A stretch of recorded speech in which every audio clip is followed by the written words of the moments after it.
एक समय था जब बड़ी सी बड़ी खबरें भी दब जाया करती थी, परंतु आजकल खबर छोटी हो या बड़ी, सोशल मीडिया के जरिए फैलने में देर नहीं लगती। कुछ खबरें तो ऐसी भी होती हैं जो मेन स्ट्रीम मीडिया में भले ही ना दिखाई दें, परंतु सोशल मीडिया पर खूब वायरल हो जाती हैं। आजकल सोशल मीडिया पर एक खबर काफी वायरल है और वो खबर है कि सूडान पूरी तरह से इस्लाम मुक्त हो गया। फेसबुक से लेकर ट्विटर तक हमने कई ऐसी पोस्ट देखी हैं जिनमें दावा किया जा रहा है कि सूडान इस्लाम से मुक्त होने वाला पहला देश बन गया है। सोशल मीडिया पर कई पोस्ट देखने के बाद हमने सोचा कि चलो इसकी पड़ताल करते हैं और जानते हैं कि ये खबर सच है अथवा नहीं, आखिर कितना दम है इस पोस्ट में। तो दोस्तों, आप बने रहिए हमारे साथ वीडियो के अंत तक और कमेंट में जय श्री राम अवश्य लिखें।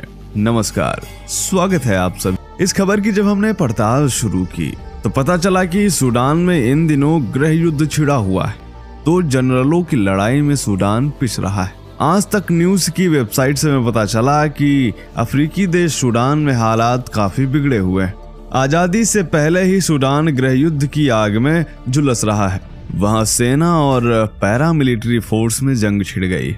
लगातार गोलीबारी और बमबारी हो रही है। दोस्तों, जानकारी के अनुसार सेना और पैरामिलिट्री रैपिड सपोर्ट फोर्स यानी आरएसएफ के बीच यह जंग 15 अप्रैल से शुरू हुई थी। इस जंग में हालात इस कदर बिगड़ गए हैं कि पड़ोसी देशों ने अपनी सीमाएं बंद कर दी।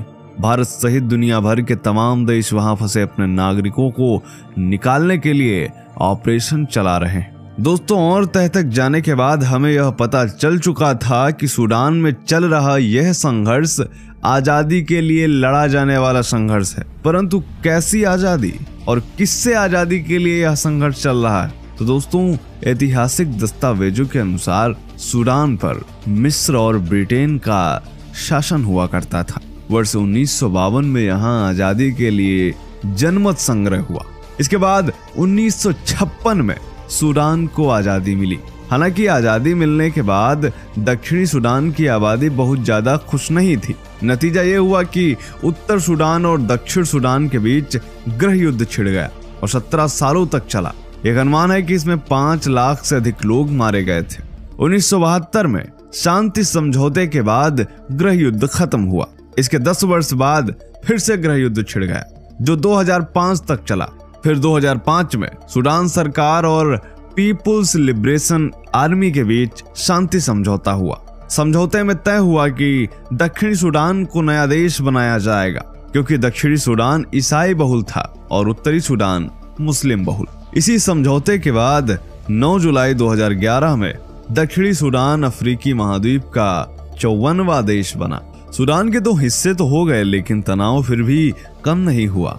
उसकी वजह यह थी कि दक्षिणी सूडान में खनिज तेल के भंडार थे, जिसको लेकर उत्तर और दक्षिण सूडान लड़ते रहे।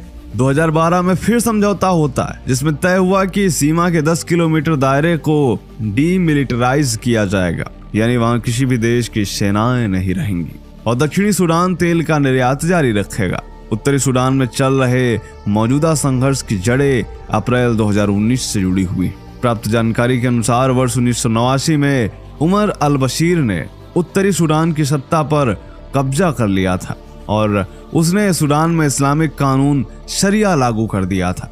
वर्ष 2019 में सूडान की जनता ने उमर अल बशीर के खिलाफ विद्रोह कर दिया और वहां की सेना ने अल बशीर की सत्ता को उखाड़ फेंका। बशीर के सत्ता से बेदखल होने के बाद सेना और प्रदर्शनकारियों के बीच समझौता हुआ और अब्दुल्ला हमडोक को प्रधानमंत्री नियुक्त किया गया, जिसके बाद सूडान की सरकार ने यह तय किया कि देश को लोकतांत्रिक बनाया जाएगा और शरिया कानून समाप्त कर दिया जाएगा। इस समझौते के तहत एक सॉवरेनिटी काउंसिल बनी और तय हुआ कि वर्ष 2023 के आखिर तक चुनाव करवाए जाएंगे। वर्ष 2020 में सूडान सरकार ने आखिरकार इस्लामी शासन को समाप्त कर दिया। प्रधानमंत्री अब्दुल्ला हमडोक ने सुनिश्चित किया कि सूडान अब लोकतांत्रिक देश होगा।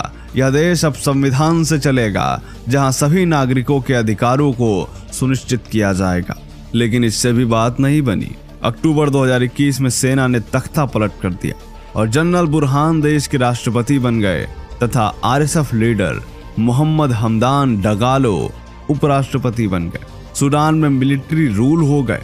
देश में संविधान लागू करने और चुनाव कराए जाने को लेकर मिलिट्री और आरएसएफ के बीच संघर्ष जारी है। मिलिट्री का कहना है कि सिविलियन रूल 2 साल में लागू हो जाने चाहिए, जबकि आरएसएफ सिविलियन रूल को 10 साल बाद लागू कराना चाहती है। दैनिक भास्कर के अनुसार सूडान में भीषण जंग जारी है। बिगड़े हालात के बीच फंसे भारतीयों को ऑपरेशन कावेरी के जरिए वापस लाया जा रहा है। सूडान से वापस पटना लौटे साजिम अली ने कहा कि मैं 1.5 महीने पहले ही सूडान गया था और 15 दिन पहले ही जंग छिड़ गई। वहां हवाई हमले हो रहे हैं। भारत सरकार का शुक्रगुजार हूं कि जिंदा अपने वतन वापस लौट आया। इसी तरह कई प्रवासियों ने अपनी अपनी दास्तान सुनाई। इन लोगों का कहना था कि लौटते समय मुसलमान कलमा तो हिंदू हनुमान चालीसा पढ़ रहे थे और प्रार्थना कर रहे थे कि भगवान उन्हें कैसे भी करके अपने वतन वापस पहुंचा दे। सेना और आरएसएफ के बीच भले ही जंग चल रही है, परंतु एक बात बिल्कुल साफ है कि सूडान में इस्लामिक शासन पूरी तरह से अब समाप्त किया जा चुका है और जल्द ही वहां पर एक लोकतांत्रिक सरकार की स्थापना होगी और एक संविधान लागू किया जाएगा। क्या सोचना है आपका सूडान के बारे में? कमेंट जरूर करें। मिलते हैं आपसे अगले वीडियो में, तब तक के लिए जय हिंद, जय भारत, वंदे मातरम।